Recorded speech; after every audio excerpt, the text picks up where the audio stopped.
చెప్పేదాన్ని.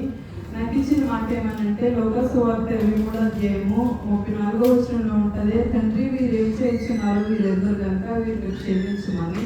క్షమాపణ అనేది చాలా పెద్ద గుణము, అది అసలు ఎవరిలోనూ లేని రోజులు అన్నమాట ఇవి. అయితే ఆ రోజులో దైవ కుమారుడైన యేసుప్రభు గారి చేతిలో సర్వ అధికారం ఉన్నప్పటికీ కూడా అపవాదులు ఏం చేస్తున్నారన్న తప్పిది మనకి కూడా తెలుసు. యేసుప్రభు గారు నిరపరాధ అయినప్పటికీ కూడా యేసుప్రభు గారికి తెలుసు.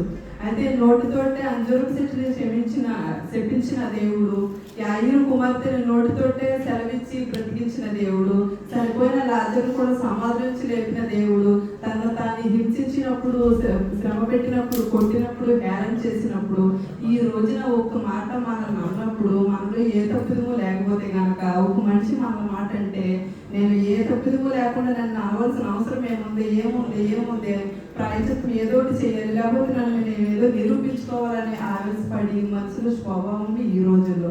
అయితే తన రీతిగా చేసుకునే విధానం ఏమంటే అపవాదులు చేసిన శిక్ష ఆడికి కూడా తెలుసు అది తప్పని, నిరపరాధి అయిన యేసుప్రభు గారికి తెలుసు. కానీ తండ్రి గారి దగ్గర ఒక మాట నేను తీసుకుని వీరినందరినీ భూస్థాపం చేయలేకపోతే ఏదో ఒకటి ప్రతికారం శిక్షించి నన్ను తప్పించాలని యేసుప్రభు గారు తాను తప్పించుకునే శక్తి ఉన్నప్పటికీ కూడా తనకు తాను ఎంతగానో సాత్వికంతో దీన మనసుతో తనకు తానుగా బలవడం కోసం మన పాపాల కొరకు మన శాపాల కొరకు అలనాడు క్షమించే గుణాన్ని బట్టి ఈ రోజునాడు మన విరోధస్తులైనా సరే మనం క్షమించడానికి అవకాశం ఉంది. అలాగే అనేక మంది సేవకులు చాలా సేవాభారంతో సేవ చేసినప్పుడు అతసాక్షులుగా మారకం జరుగుతుంది.